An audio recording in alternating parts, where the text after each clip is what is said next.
to everyone. I'm going to start this presentation by telling you a little story. So the other day I was talking with some English teachers, and one of them told me about one experience that he had. He was in class and he heard one of his students say, "If we have a native teacher, we will learn more." This experience makes us think about the phenomenon of native speakerism, which is one of the most pervasive ideologies in the language learning contests. This ideology is so harmful since it states that native teachers are better than non-native teachers pedagogically and linguistically. Therefore, teachers are categorized as two different species, one being superior to the other. Nevertheless, there are some studies that actually strive for collaborative work between the two teachers. Leaving aside this dichotomous status, this is the reason why we decided to conduct an exploratory study here in Colombia to have a better insight about the perceptions of students, teachers, non-native, and native about the phenomenon of native speakerism, since they are the agents who firsthand experience its consequences, somehow continue to replicate them. To accomplish this research, some specific objectives were proposed.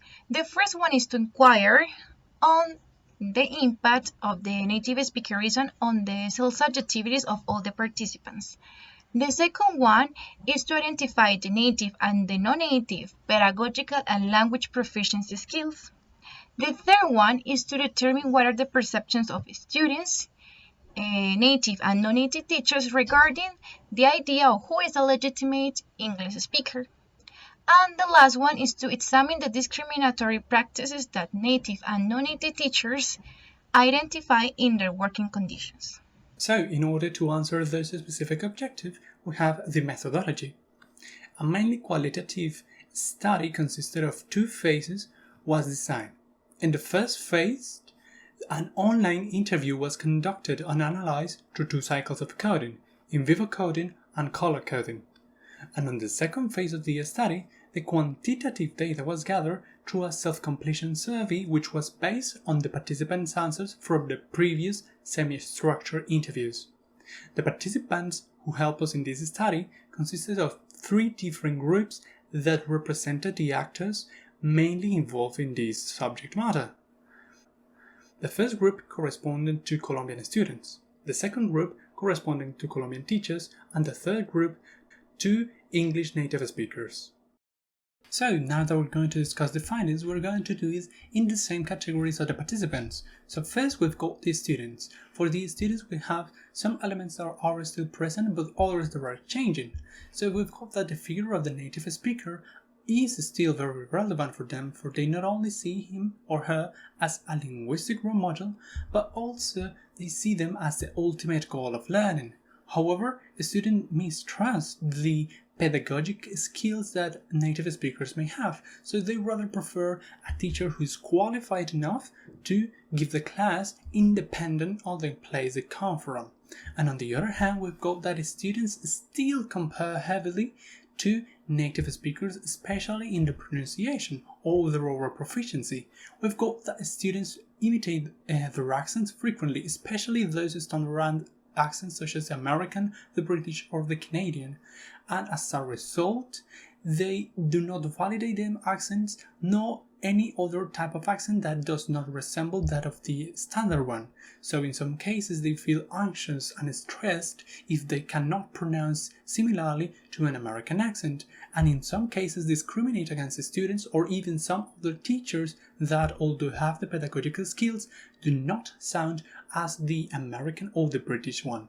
Second, in the part of the teachers, we've seen that teachers have seen their working conditions heavily affected by the arrival of native speakers in the country.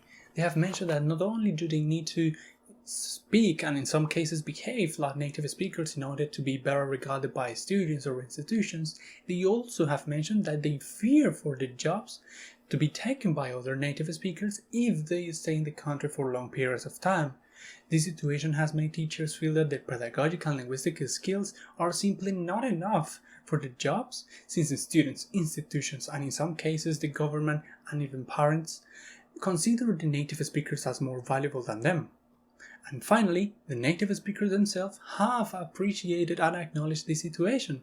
They recognize that there are discriminatory practices against non-native teachers and even against native teachers who are not favored by their birthplace or their ethnicity. Depending on those factors, some native speakers might be discriminating themselves hierarchically. The entirety of native have acknowledged the situation and have agreed upon 2 points that might be the cause of this situation. One, that there are governmental practices that reinforce it, and two, that the mental state of people, their mindsets, may be fostering. Now let's talk about the conclusions. So the first one is that the phenomenon of native speakerism and its fallacies have affected negatively the self-subjectivities of all the participants to different extents.